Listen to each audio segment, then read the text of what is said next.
Hello, everyone, and welcome to the Asher Marketing Podcast. I'm Anthony Giuliano, and my guest this week is Lee Kelso. Lee, how you doing? I am fantastic. Thanks for asking me. Happy to be here. Thank you so much for doing this. I appreciate it. So I thought of you this morning. I got breakfast from a fast food establishment, which I shouldn't do, and then I did something that is verboten in your world. I ate it in the car. No, nothing worse. And I heard your voice in my head, and I felt guilty on at least 2 accounts. So you are still with me on a frequent basis every time I eat in the car. Why are you so opposed to eating in the car? Well, 2 reasons. One, cars are kind of special to me, although that's just how it is. And then 2, there is nothing good that's going to come out of a meal eaten in that manner. You're on the run, you're fast, you get it done, move on, and that's just not how you should enjoy food. Now I feel even worse, and it's compounded by the fact that I just not too long ago had my car detailed, so it's like pristine. So this is just I need to stop. You need to stop. and are you still renovating the Saab, or is that? It's a project that never ends. Okay. Yeah. All right. Okay. So I have I now have 2 Saab convertibles. One of them is undergoing a pretty extensive kind of modification to give it more power. And then I'm going to drive it to the Saab Owners Convention. Yes, there is one. Okay. In South Dakota, of all places. And you want to talk about a nerd fest. But they're a great group of people. It's a great community. So why Saab? I don't know. Well, I do know. It's just bizarre. The car is just different. It's built different, engineered different. The Swedes it was designed by aircraft engineers, and I admired their ability to make really great choices with great materials. Some of them, in retrospect, we pay the price for, but yeah, it's an interesting car. Yeah.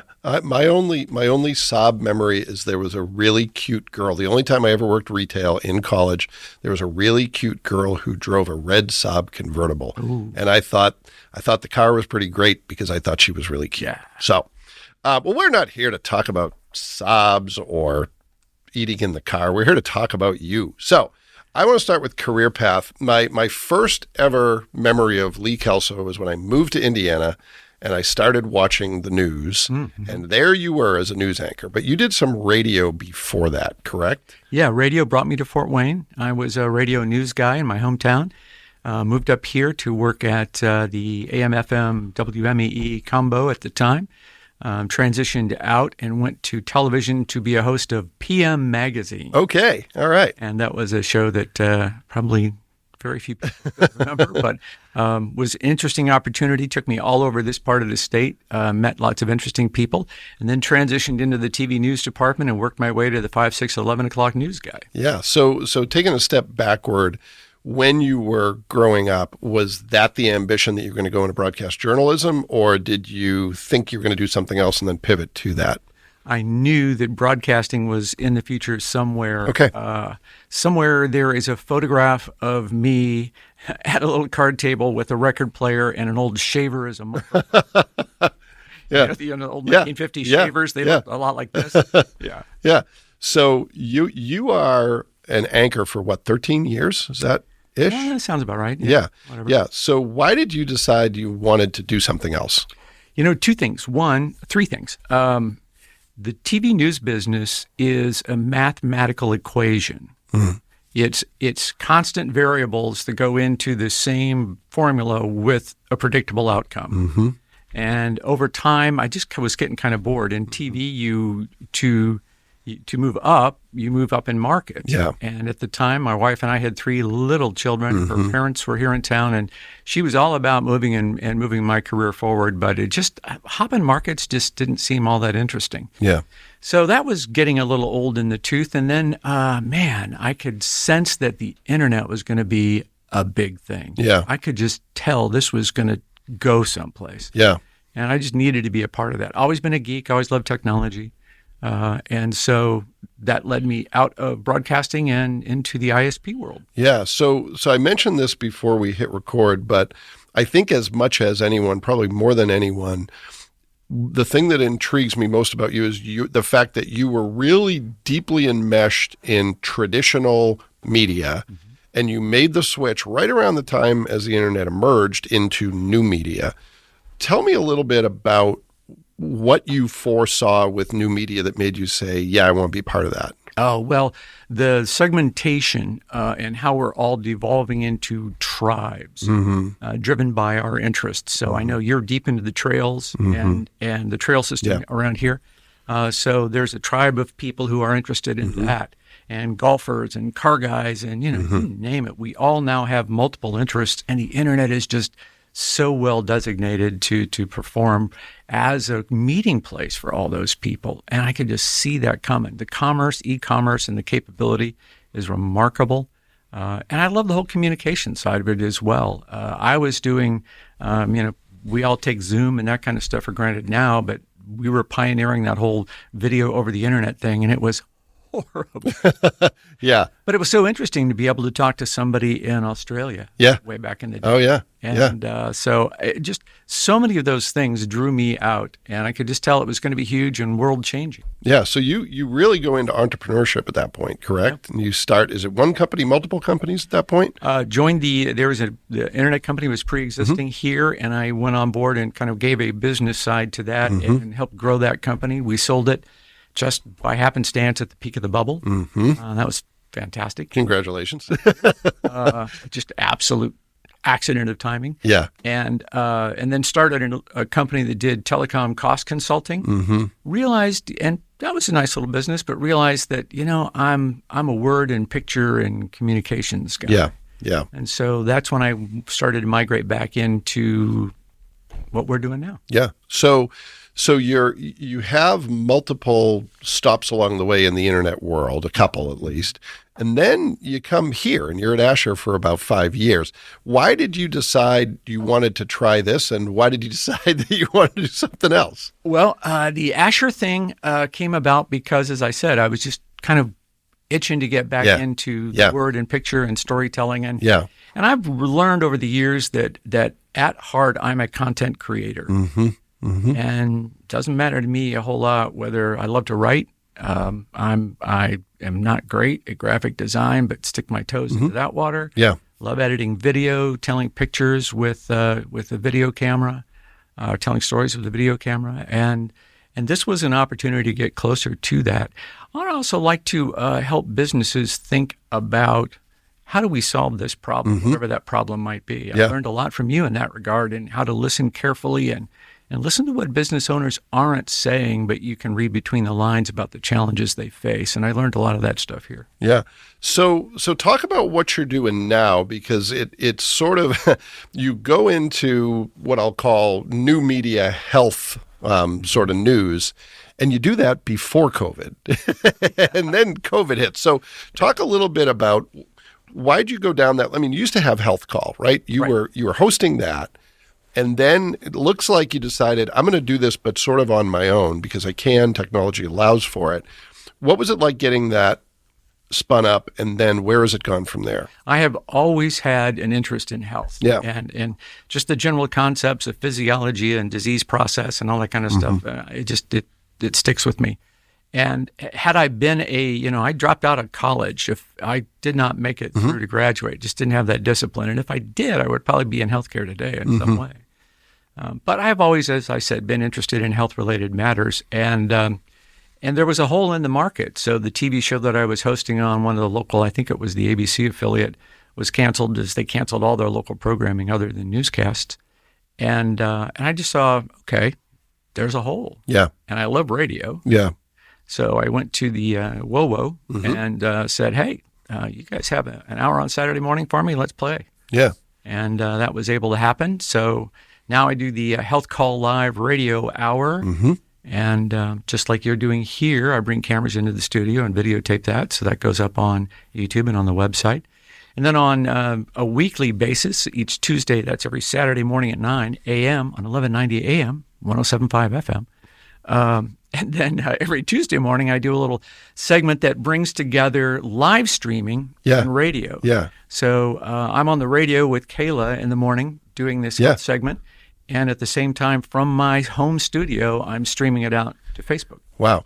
So talk to me a little bit about what was happening with COVID as you're developing this, and how much did you anticipate what the world was going to look like?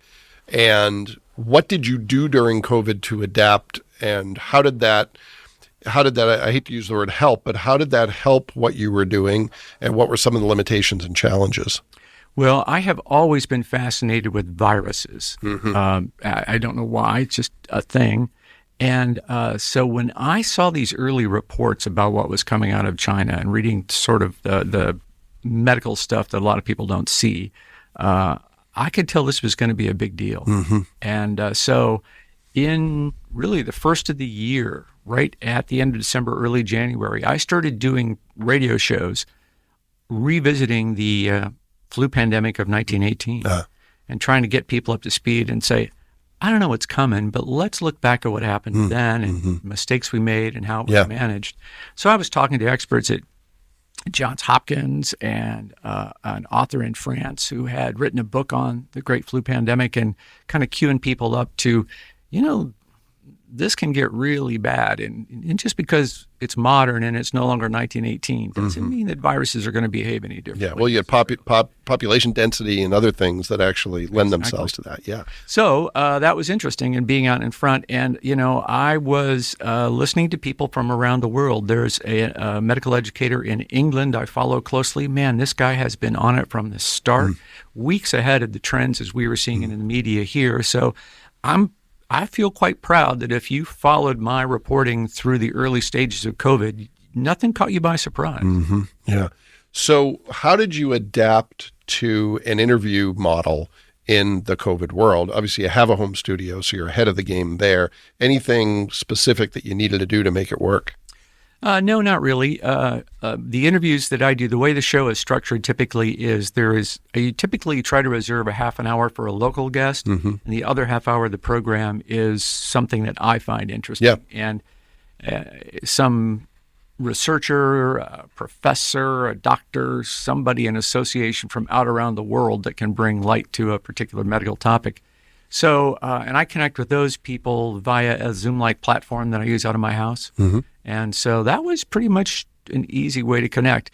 And that proved to be a really good thing, because then as we got deeper into the pandemic and they were limiting access to the radio station, I was still able to do the interviews using that technology. So once again, being a techno nerd and being able to have all the streaming gear and able to connect really paid off. Yeah. So what are some of your favorite things? Because you're doing a lot of different things right now. What are some of the things, the stories you've told or the things you've been involved in? What are the highlights over the last couple of years, the things that really stand out to you? Good question. Let me think on that one. Yeah. Well, let me throw another question at you, and you come back to that Thank one. you. Where are you going from here? What are some things you're working on now that you want to evolve, you want to keep the same, you want to add to? What's at the top of your list right now in terms of the things that you're working on, that are keeping you up at night, that are making you excited, maybe a combination of those things? I am doing a lot of things in any single day. I wear a lot of hats. This does not surprise me, having known you. Yes. So today, for example, I did the radio segment that we streamed on Facebook. And then I migrated into, there's an e-commerce product that we just have developed and that I've launched, an automotive-related product. And so that's up and running now. I created a Facebook ad campaign, connected the Facebook pixel, did all that kind of background kind of crud you have to go through with that. And then started working in my role as a freelance video producer for a big international company promoting a couple of their seminars. How'd you get connected? I mean, only share you're comfortable sharing, but how'd you get connected to that? A friend of mine from early radio days who's now has a small ad agency called me one recently, actually, and said, "Hey, I'm in a pinch. Do you know somebody who edits video?" Yeah, I kind of do that. Yeah. So now we're producing. It's not great theatrical content. It is what we did here at Asher. Yeah. And that is, it's a piece that communicates business to business. Yeah. Communicates value and problem solving. Yeah. Anything else that's sort of at the top of the list, top of mind in terms of what you're working on? I have. I do a weekly live stream for the Saab community that actually has become more fun. Yeah. And it's kind of like what you and I are doing here. Yeah. Except I'm in my studio at home. And we connect with people around the world who have the Saab interest and talk about, geeky stuff about the cars and that kind of thing. And so that's become kind of a passion project. Yeah. Well, all of your tinkering and the things you're doing, it reminds me of a phrase you use that has stuck with me from the day you used it. I remember once you talked about just-in-time learning. Oh, buddy. And that really is, and I'll be honest, that's changed the way I think about stuff because being someone who, has been traditionally schooled, I was always like, you need to know something and keep it in the back of your mind. And then when you need to access that information, that's how it works. And then I was like, wait a minute, Lee Kelso has it right. Why would I carry information around in my head that I don't need? If I learn about a facet of digital marketing now and I don't apply it, it's almost like I never learned it. Right. So why don't I figure out what I need to learn, do a deep dive, apply it, and then it's more likely to stick. That was rocket science to me, and now it's just how I work, and that was a game changer for me. Is that how you've always worked, or? And I think that's an outgrowth of the television world. Yeah. When you're a TV reporter, you get thrown into, hey, the city council's debating tax incremental financing for this district. Yeah. What is that? Go explain that. Yeah. And so, okay. And so today, and I think this is such an important skill for anybody at the pace that we're living in today. Yeah. There is a global macroeconomist that I follow who describes this as the exponential age, the rate and pace of change that we're going to see in the next 20 years blow us away, leaving behind everything that we've seen before. And so you just have to be able to find out, okay, what do I need to know? Find the resources that are valid, being able to separate this is relevant, this is chaff, wheat and chaff, and then carry that forward. It's not boastful, it's just the way it is. I think if you are skilled today and you give me a topic and in an hour with an internet connection, I'll come back to you and I can have at least a semi-intelligent conversation on any topic except maybe advanced mathematics. Yeah, well, that's a great skill to have. And, I think before you codified it, I learned it the hard way because kind of like you, when social media and the internet broke, I was probably a little bit further behind it than you were. But social media, I just kind of got instinctively. I said, all right, I see where this is going, not to the extent, not all of where it's gone, but I see where this is going in terms of how it's going to change the communication environment. I still have a lot of career left. I got to figure this out. And my initial response is, I want to be the guy who knows about social media. And about a year later, I was like, there is no way that I can know everything about this. I need to figure out broad concepts. And then when I need to know different things, jump in and specialize. For example, I said, LinkedIn is the thing I get the best. I'm going to focus on that and kind of leave Facebook to the experts and Twitter the experts and learn what I need to learn when I need to learn it. But it was exactly what you said. It was so overwhelming that I was almost like, okay, ignorance of all things is okay, because if you try to learn all of it, you're not going to learn any of it. Agreed with that. Yeah, I am frustrated that the way we teach kids is just so backwards. Yeah. Just, education, what we need to be saying to kids, and I say to every student, whenever I talk to a school, and I don't do it that often anymore, but I was never very popular with the administration. This also does not surprise me. Because I would just tell them, hey, look, most of what you're learning in school today is absolutely meaningless. You're never going to use this information again in your life. Yeah. It doesn't really matter. However, what does matter is the process of learning. School teaches you that you have an assignment. You have an expectation set. You have a time in which you need to deliver that product. Here are the requirements for the product. It's up to you to manage your time and resources that you can produce that product. If we focused more on what's the why of learning and not the fact that, you got an 87 because you got the War of the Roses wrong. It's just ridiculous. So we're kind of missing the point. And I think kids would pay a lot more attention to the process if we kind of told them, here are the skills toward learning that you need to have.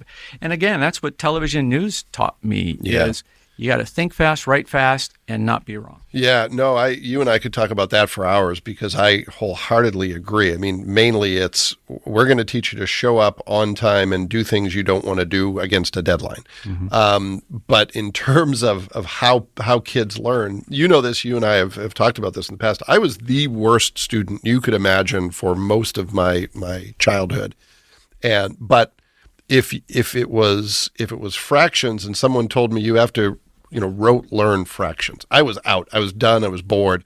But I knew instinctively that 2 divided by 7 was 0.286 because I knew baseball statistics. So if you gave kids, like, here's a passion, exactly. You're passionate about music, we're going to teach you geometry and we're going to teach you all this other stuff, history through the lens of music, maybe you'd get better results. I don't know. I think you're so right. Yeah. We do need to rethink the goals of education. So you have it here first, folks, that Lee Kelso and Anthony Giuliano are going to reinvent education as we know it. It's mainly Lee Kelso, because as Lee Kelso knows, I don't like to do any hard work. So, all right, well, let's pivot to the speed round of the show. I'm going to ask you a few questions, and they're designed to get quick answers. But as you can tell by rambling, sometimes the questions aren't quick and the answers aren't quick, and that's okay. But the first one has to do with careers. You've had successes in a number of different fields. You could have stayed complacent and stayed in one path, but you've forced yourself to go into a different path. What have you learned about career fulfillment and career success that you think other people should know about? Oh, never let fear of failure paralyze you.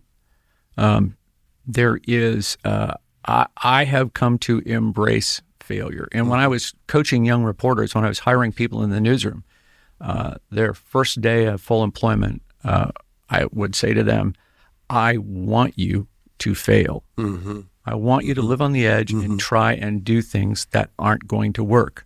I don't want you to do them on the air. Let's do this in camera. Yeah. And if you make a mistake and it's an honest mistake, it's okay. Yeah. Don't do it twice. Yeah.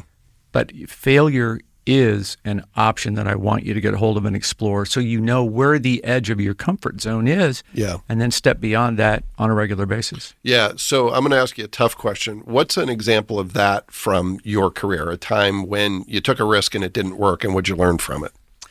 In the telecom consulting business, man, I shot for the moon and promised a big corporation a lot of stuff because I thought we would be able to live up and deliver.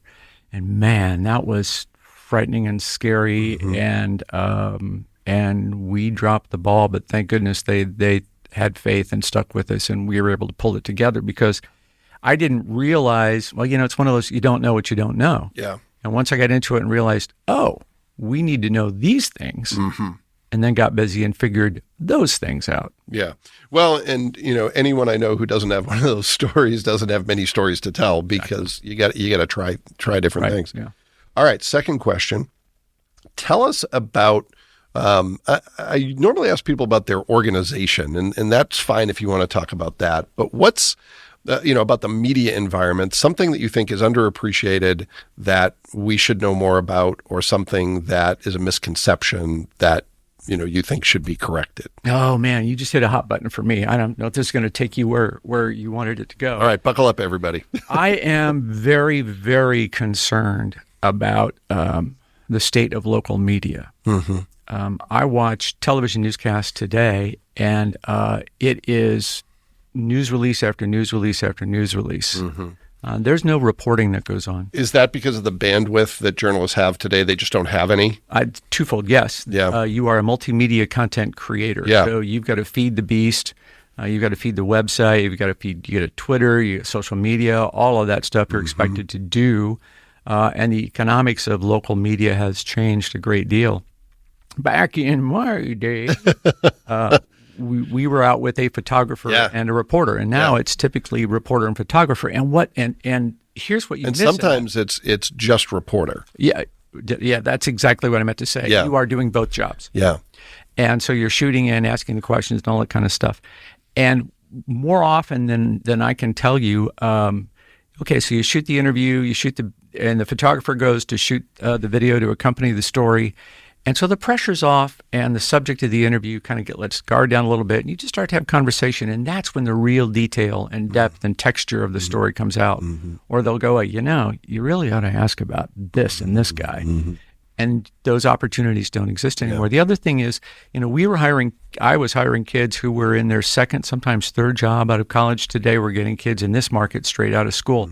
They don't understand how city council works. They don't understand what redevelopment commission does. The role of media in a democracy like we have is we are supposed to be the watchdog of government. And these young reporters don't understand how government works today. Do you see that toothpaste going back in the tube at any point?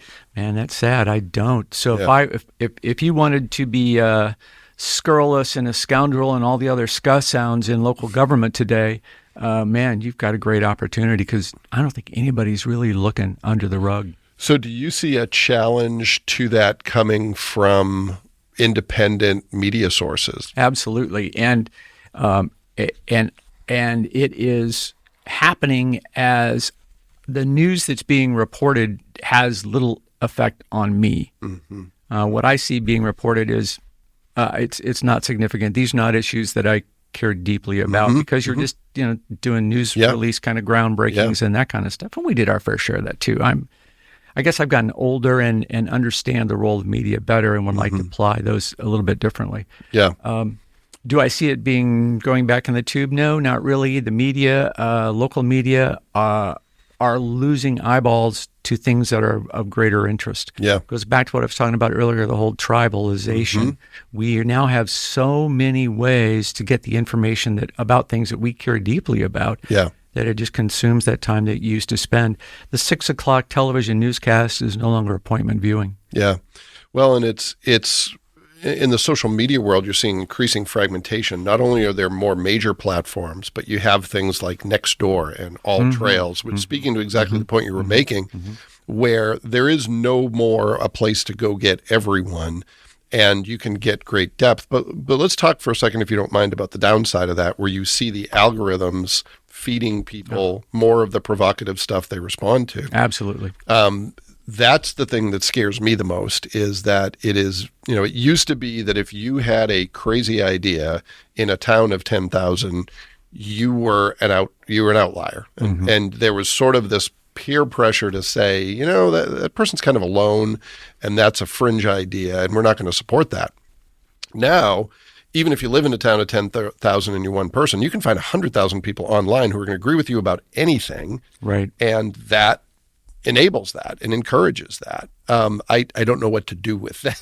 So, again, that tribalization concept, there are Fox News viewers, there are CNN viewers, there are MSNBC viewers, and it's rare that they intermix. And the problem with that is, of course, you become, as a content creator, as the producer of that content, you are now the prisoner of the audience you've created. They expect this tone, this voice, this theme to come out of you. And if you go off path, they're upset because that's not what they came to see, right? And so it's real interesting how the media has devolved that way. You mentioned Nextdoor, which leads me into this crazy idea that I have had that I just don't know how I'd monetize. But I think people will watch hyper-local content. I agree, because there's not a good source for it, and it matters to people. It does. The pothole that's in front of, or that's at this intersection in my neighborhood, I care a lot about. Everybody else around town doesn't. Yes. I do. When is it going to be fixed? What are they going to do about it? Correct. Hey, did you know a Volkswagen fell into that thing and a family of 6 has been missing for 5 days? Yeah. So the Nextdoor, I think you could produce content that would say, hey, here's what's going on in the 07. Here's what's going on in 25. I agree 100%. Here's Southwood Park. In Southwood Park, look what these people are talking about. Well, and, there's a history angle. Do you know Jill Downs? Jill is local. She lives in the North Anthony neighborhood, and she studies historic houses. Even that, to know the story of the house you live next to, things like that.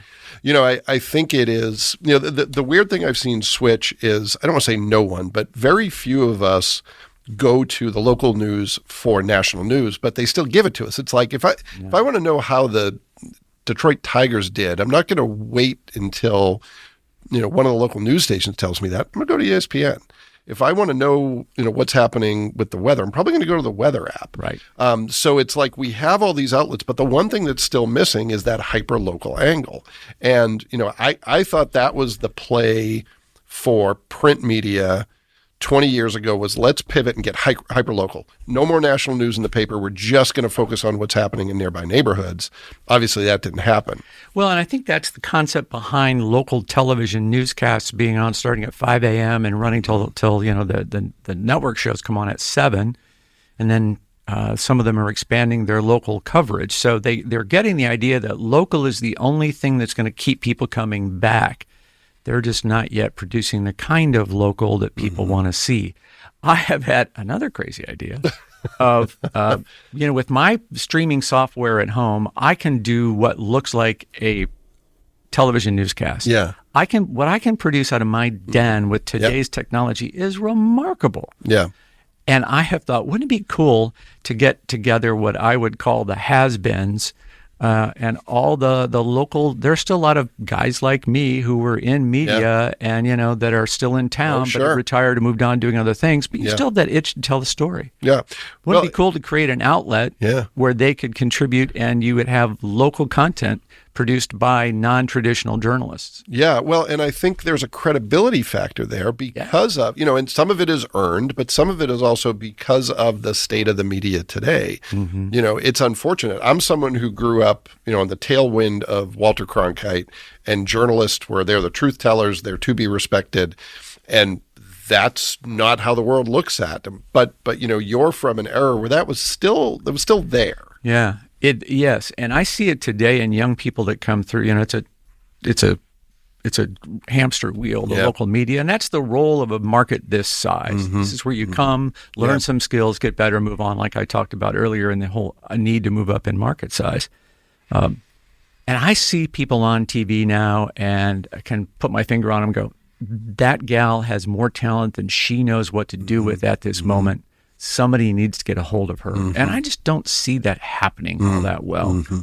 And the other side of it is there's a certain craft and skill to being not on camera, but behind the camera and producing a newscast. Mm-hmm. A newscast has to have a pace and a flow and a theme and an emotional hill and valley. It's like telling a story. It's telling a novel, right? You build to a conflict, provide a resolution, that kind of thing. And I always used to tell the producers, I want our newscast to have a wow, and hey, Mabel. A is just that. A story that makes you go, huh. Yeah. And a story that goes, wow. Hey, Mabel, you won't believe this. Go. Yeah. If you have those elements, you've got a newscast that may hold people a little bit longer. So how do we get so deep into that? Well, a reminder to our listeners that this is the speed round of the show. Lee Kelso and I just turned the speed round of the show into a 20-minute conversation. But that's what makes this fun. All right, we have one more quick question for you. And I know you'll have a good answer for this one. A tip, a trick, a tool, a hack, whatever you want to call it, that you use in your work that you think other people should know about. Now, it doesn't have to be technology. It can be. It doesn't have to be rocket science. But what's something you rely on that you think is maybe underappreciated? There is an app that I discovered that is, I use it more often than I ever guessed I would. Canva, Canva, Canva.com. And it is a great graphics tool that allows you to produce, they kind of have pre-formatted templates for posts on social media, YouTube, all kind, you name it. There are templates there, and I never find what I want, but it's something that sparks a thought and gets me close enough. And so that is a great tool. The pro cost is a couple of bucks a month. Yeah, that's a smart thing to do. And a trend that I would advise people to get their arms around and start experimenting with is artificial intelligence writing. I have been very impressed. I'm starting to explore some of that now. And AI generating copy is getting better and better and better. Yeah. And it's something to watch and understand and get ahead of. Yeah. So I want to take those quickly one at a time. It's interesting you bring up Canva because earlier today we recorded an episode of the podcast with Andy Fuller at Notre Dame. We did it remotely. And he mentioned Canva, and we were talking about how some of us of a certain age initially kind of turned our nose up. It's like, how good can it be? Yeah. It's really quick and easy. And now we're like, this is great. It's quick and it's easy. So yeah, I think Canva is, especially in the social media world, we have to develop so much content, makes it really simple to turn something out pretty quickly. Yes, it does. On the AI writing side, it's again, your timing is interesting, because I just had a conversation with someone about how we as a society are going to be way less reliant on the written word in the future because of the prevalence of video and video conferencing and synchronous tools that allow us to communicate synchronously. Writing will still have a place, but it scares me a little bit as a recovering English major that one of the skills that I've relied on for years, one of the things I see as a differentiator, is probably better done by machines. You're already seeing it. I don't think people understand that that's today, because when you go to Gmail and it suggests copy for you, that's AI writing. It is, absolutely. So tell me a little bit about how you're using that and what you've seen. I am using that to lighten my load on some content creation. There is some material, blog posts and that kind of thing, that I can set the parameters for AI, and it will generate copy that I can go in and then lightly touch. Yeah. And that works very well, because it understands SEO, it understands all of that stuff. Yeah. And so that's an effective tool. What AI as yet I have found is not good at is really storytelling, and then finding the voice and setting the tone that's appropriate for what that copy calls for, or putting a little humanizing touch here and there. It's still a machine doing the job. Yeah. And you can tell that, but it's getting better and better. And I think people need to get ahead of that. Yeah. There's a book that I recently read. It's called Lifelong Learning by an author, Michelle Weiss, and she talks about the fact that in an increasingly AI-driven world, the skills that are going to help you stand out are the uniquely human skills like leadership and empathy and communication. It's not that communication skill is going to be equated to he's a good writer, but maybe he's a good editor of machine-generated language. I think that's a good point. The thing that as we enter this exponential age, technology is going to make everything faster and cheaper. Mm-hmm. And so the challenge is going to be to find where are those inflection points that humans are absolutely required. Mm-hmm. And if you can get ahead of that and understand what skills those positions are going to require, what knowledge they're going to require, you're going to be positioned to do just fine.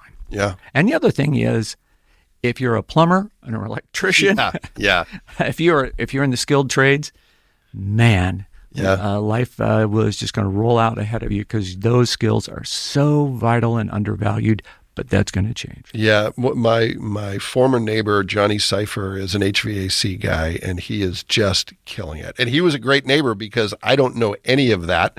And I was like, "Hey, Johnny, this isn't working." He'd fix it, and I feel inadequate in a lot of situations. But when I'm watching someone actually fix something with their hands, I'm like, "That's a real skill," and the world's going to need that for pretty much ever.